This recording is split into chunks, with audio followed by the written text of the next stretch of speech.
Bonjour.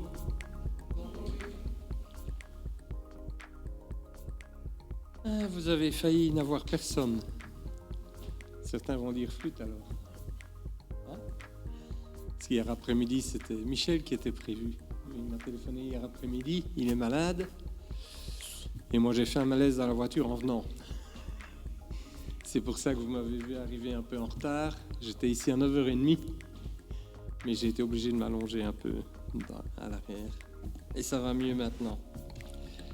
Et j'ai pensé à ce verset quand Paul dit c'est dans Thessaloniciens, j'ai eu envie une fois et même deux fois de vouloir venir vous voir, mais Satan m'en a empêché.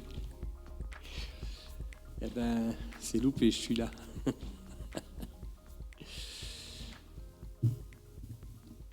Et il disait aussi, si je ne suis pas avec vous physiquement, je le suis de cœur. Et c'est mon cas. Je suis vraiment de cœur avec vous. J'habite loin de vous pour le moment, de cette église. Mais je suis de cœur avec vous et je suis là presque toutes les semaines. C'est très rare quand je ne suis pas là.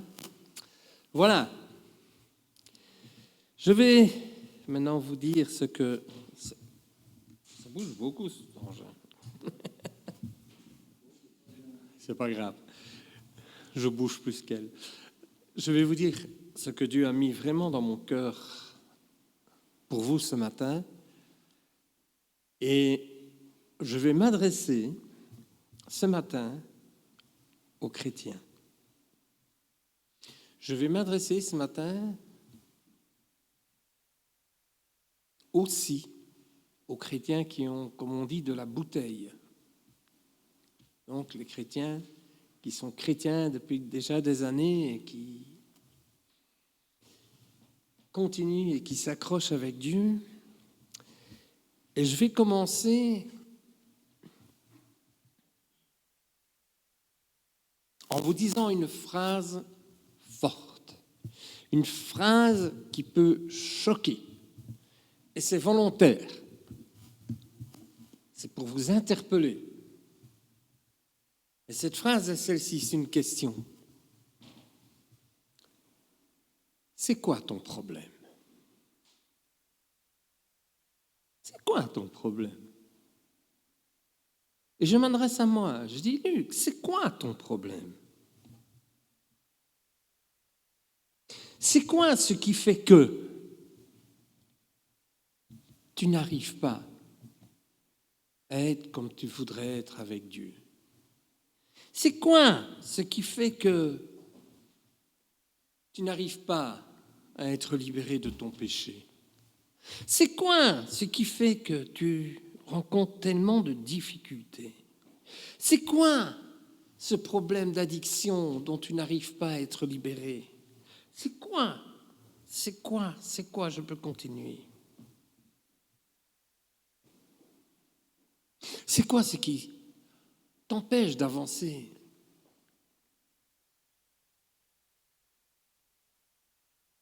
C'est quoi ce problème qui revient toujours? Ce problème qui se résout, où Dieu agit, et puis un peu après, paf, ça revient. Voilà pourquoi je commence avec cette phrase. C'est quoi ton problème? Attention au chrétien qui me répondra, je n'ai pas de problème. Parce que je vous dirai la phrase qui est écrite dans la parole, dans Romains, n'ayez pas une trop haute opinion de vous-même. Alors je répète, c'est quoi ton problème ce matin? Vous allez me dire, si j'ai un problème, de toute façon, j'ai mon Dieu. Mon Dieu pour qui rien n'est impossible. Amen. Et c'est vrai, et je le proclame aussi. Je peux confesser mon péché à Dieu. Je peux confesser mon problème à Dieu. Je peux confesser ce que Dieu n'aime pas et il m'aidera. Car si nous confessons nos péchés, il est fidèle et juste pour nous les pardonner et pour nous purifier de toute iniquité. 1 Jean, chapitre 1, verset 9. Je peux me confier, je peux me remettre entièrement à Dieu. Parce que rien n'est impossible à Dieu. La parole le dit dans Luc, chapitre 1, verset 37, entre autres. Et c'est répété plusieurs fois. Rien n'est impossible à Dieu. Donc je sais que mon problème, Dieu peut le résoudre. Amen. C'est vrai. Je le proclame aussi. C'est vrai, parce que la parole le dit, parce que je l'ai déjà vécu dans ma vie et dans la vie d'autres. C'est vrai. Mais combien de fois n'ai-je pas vécu? Jean, tu es là pour le dire. Si le pasteur était là, je lui dirais, tu es là pour le dire aussi. Nous en sommes témoins. Combien de fois n'avons-nous pas vécu cette situation dans laquelle un frère, une sœur se repentaient, dans laquelle Dieu agissait, dans laquelle il sortait de cette église joyeux et libéré, vivant le pardon, vivant la repentance, vivant la délivrance, mais aussi combien de fois n'ont pas vécu cette même personne qui se cassait la figure quelques jours après, voire le jour même. Autrement dit, qui rechutait. C'est quoi notre problème?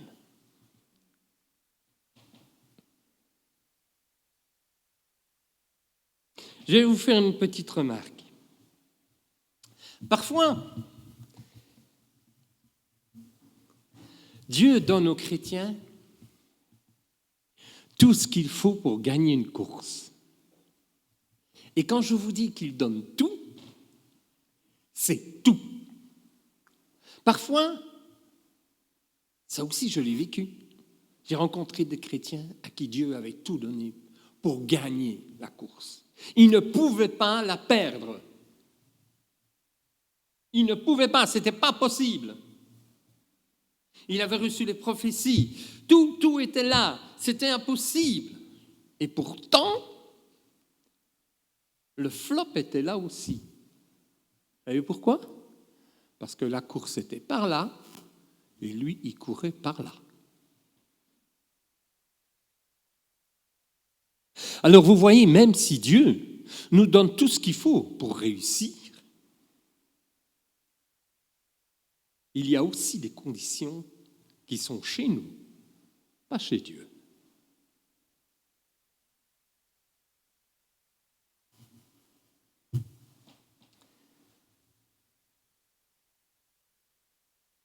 Autrement dit, si Dieu peut tout, si rien n'est impossible à Dieu, alors ça ne vient pas de Dieu. C'est quoi mon problème?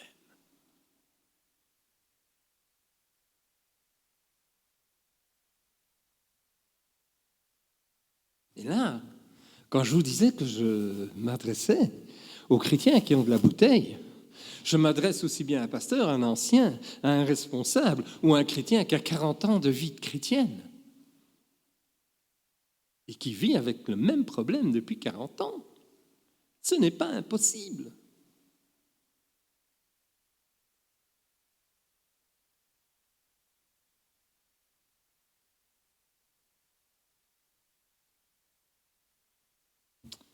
Je vais vous raconter une histoire pour illustrer maintenant où je veux en venir. Parce qu'il va y avoir une autre question, bien sûr. Cette histoire est une histoire très triste, mais c'est une histoire vraie. Je l'ai vécue. Je l'ai vécue dans ma famille, avec un membre de ma famille. C'est une histoire tellement triste qu'il en est mort.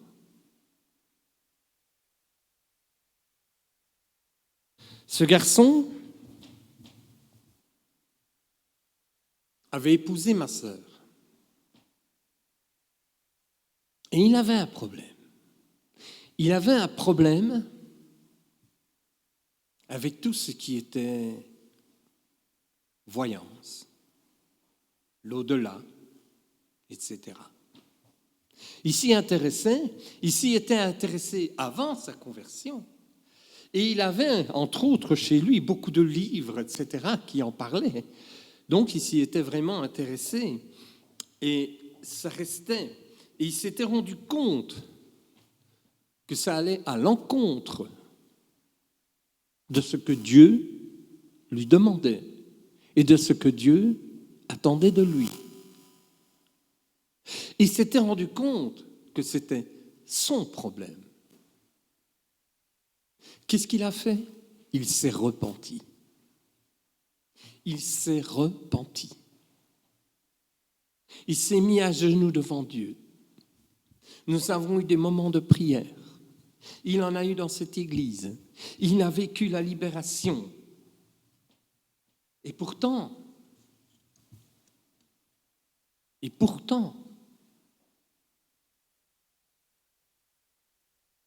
il a commencé de la schizophrénie.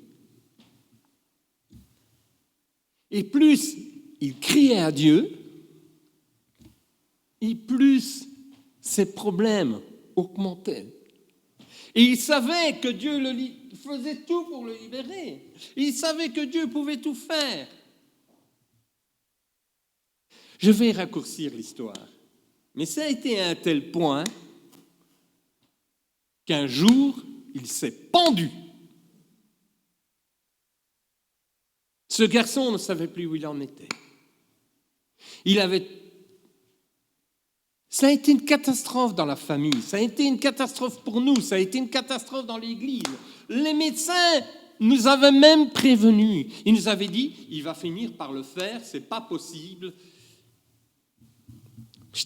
C'est pas possible, enfin. Il est chrétien, il a donné son cœur à Jésus, il vit avec Jésus, il aime Jésus. Et malgré tout, il y a ce problème. Il n'en a pas été libéré. Il a fini par faire le pire des pires. Quand je vous dis que c'est une histoire triste, c'est même une histoire catastrophique. Et quelque temps après, ma sœur me dit, non, ça ne va pas, tu sais, à la maison, ça ne va pas, hein, ça ne va pas. Il y a quelque chose qui ne va pas, ça ne va pas à la maison. Et puis un peu après, il y en a beaucoup qui ont connu Loulou ici, Louis Brève. Ma sœur m'appelle, viens à la maison, viens avec Loulou. J'ai découvert quelque chose. Et je suis allé à la maison avec Loulou. Et il y avait dans une armoire toutes ces lectures, tous ces livres sur la voyance, tous ces livres sur l'au-delà et tout ça. Ces livres ésotériques, c'est ça? Étaient là. Il y a une chose qu'il n'avait jamais fait. C'était se séparer de son problème. Il avait beau demander à Dieu pardon. Son problème, il ne s'en séparait pas. Il les gardait dans une armoire. Le jour même, Loulou, qui était ancien à l'église à cette époque, et moi-même, nous avons pris tous les livres. Nous étions dans l'ancienne église. Nous avons pris tous ces livres. Nous sommes allés à l'église avec. Nous sommes allés dans le fond du jardin. Et nous avons mis le feu et nous avons tout brûlé. Tout. Et après, ma sœur m'a dit, qu'est-ce que je me sens bien dans ma maison? Je ne veux pas être excessif ici. C'est une histoire réelle, ce que je vous raconte. C'est une histoire réelle. Et aujourd'hui, j'ai envie de vous dire, c'est quoi ton problème? Ça pourrait être, vous savez, le chrétien qui a un problème avec le sexe, la pornographie, qui vient ici, qui demande à en être libéré, on prie pour lui, gloire à Dieu, et puis qui retourne chez lui et qui a son armoire remplie de DVD pornographiques, de livres pornographiques, et qu'il n'y touche pas et qu'il les laisse bien là. Vous savez ce qui va arriver? Un jour, il y retournera. Un jour, il y retouchera. Son problème, c'est de ne pas s'en libérer. C'est de ne pas s'en débarrasser. C'est quoi ton problème? C'est un péché? Tu dois t'en débarrasser. Tu dois couper la ficelle. Tu dois couper la ficelle. Sinon, ça va revenir. Il n'y a rien à faire. Il n'y a rien à faire. Ça va revenir.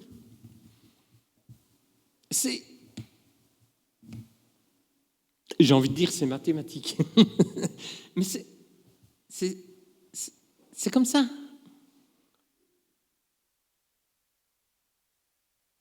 C'est quoi ton problème? Tu es fumeur. Je prends un exemple. Je ne critique pas les fumeurs. Mais tu veux que Dieu t'en débarrasse. C'est génial, tu as prié, tu sens que Dieu t'a libéré. Tu rentres chez toi et tu mets ton paquet de tabac ou ton paquet de cigarettes et ton briquet dans un tiroir et tu fermes le tiroir et tu dis « Alléluia, Dieu m'en a libéré. Je te promets, un jour tu réouvriras le tiroir, tu iras rechercher une cigarette. » Je l'ai vécu. Et c'est la même chose avec nos péchés. Le paquet de cigarettes, il devait aller dans la poubelle. Tu ne devais pas le garder, parce que si tu le gardes, tu gardes ton problème. Ici, je vous parle de choses matérielles, mais ça peut être aussi des choses humaines, ça peut être des choses spirituelles, ça peut être le problème, ça peut être ta relation avec un membre de ta famille, ça peut être ta relation avec un frère, une sœur.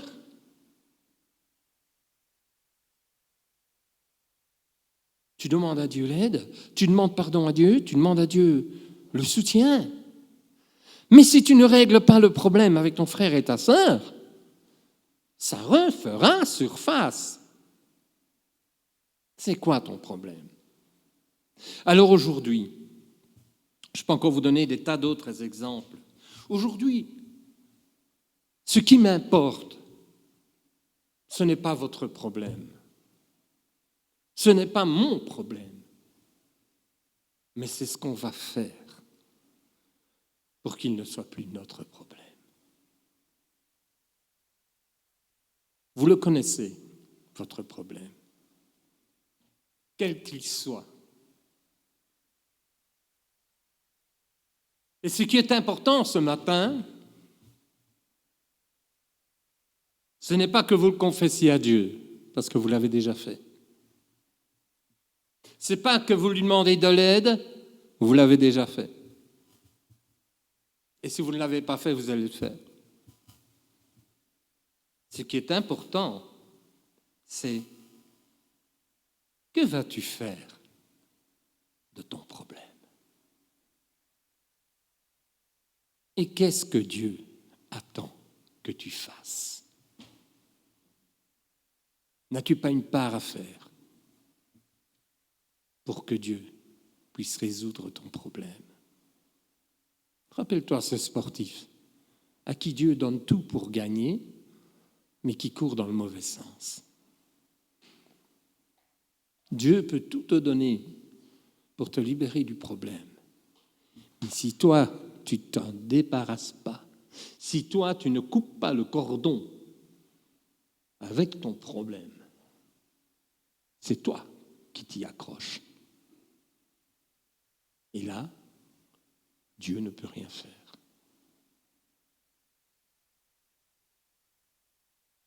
Il ne va pas aller contre ta volonté. Et Dieu, aujourd'hui, te dit, et je te le dis de sa part, j'attends que tu fasses ce qu'il faut pour que je puisse faire ce que je dois. Dieu te libère de ton problème ce matin. Si tu le laisses faire et si tu fais ta part. Alors si ce matin, depuis des années et des années, tu cours dans le mauvais sens, si ce matin, depuis des années et des années, tu as ce cordon que tu tiens. Vous savez, un jour, je parlais avec C'était une dame, et elle me dit, il n'y a rien à faire, il n'y a rien à faire. L'autre personne m'a fait trop de mal. Elle m'a fait trop de mal. Et ça faisait très longtemps. Et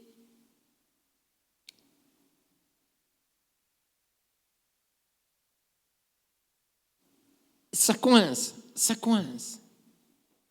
Et l'autre personne, et je lui ai dit, il est où le problème? Elle m'a dit, ben ça coince, il n'y a rien à faire, ça coince. Je lui ai répété, il est chez qui le problème? L'autre personne qui t'a fait du mal, elle a tout réglé. Elle ne te fait plus de mal. Si le problème continue, si la souffrance continue, il est où le problème? Et la personne m'a répondu, c'est vrai. Maintenant, le problème, il est chez moi. Parce que la rancœur, elle est chez moi. Cette personne s'est mise en ordre avec Dieu. Dieu lui a pardonné, tout est réglé. Et le problème, il existe chez moi, il n'existe plus chez elle. Et cette personne souffrait. Pas parce que des années avant, une autre personne lui avait fait mal, mais tout simplement parce que son problème à elle, le cordon repentance, ça ne marchait pas. Vous voyez qu'il peut y avoir 36 problèmes différents. Mais restons dans notre problème. Le problème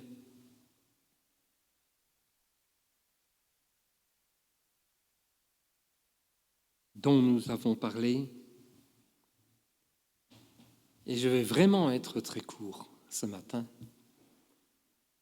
parce que j'ai fini. J'ai terminé. Je peux encore vous parler pendant 1 heure si vous voulez, mais ça ne sert à rien. Je ne ferai que répéter. Dieu peut tout. Dieu peut tout. Je le proclame et vous le savez et vous pouvez le proclamer. Mais sache que si tu attends de Dieu, Dieu aussi attend de toi. Que fais-tu, toi, face à ton problème? Dieu, lui, il agit. Et nous, est-ce qu'on fait ce que Dieu attend? Soyez tous bénis. Soyez tous bénis, vraiment que la bénédiction du Dieu Tout-Puissant soit sur vous. Et vraiment, vraiment, que votre avenir, malgré toutes ces épreuves que nous vivons, et nous savons que ce n'est qu'un début, en tout cas j'en ai la conviction,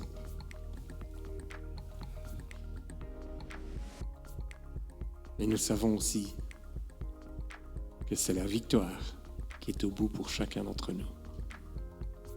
Que Dieu vous bénisse. Amen.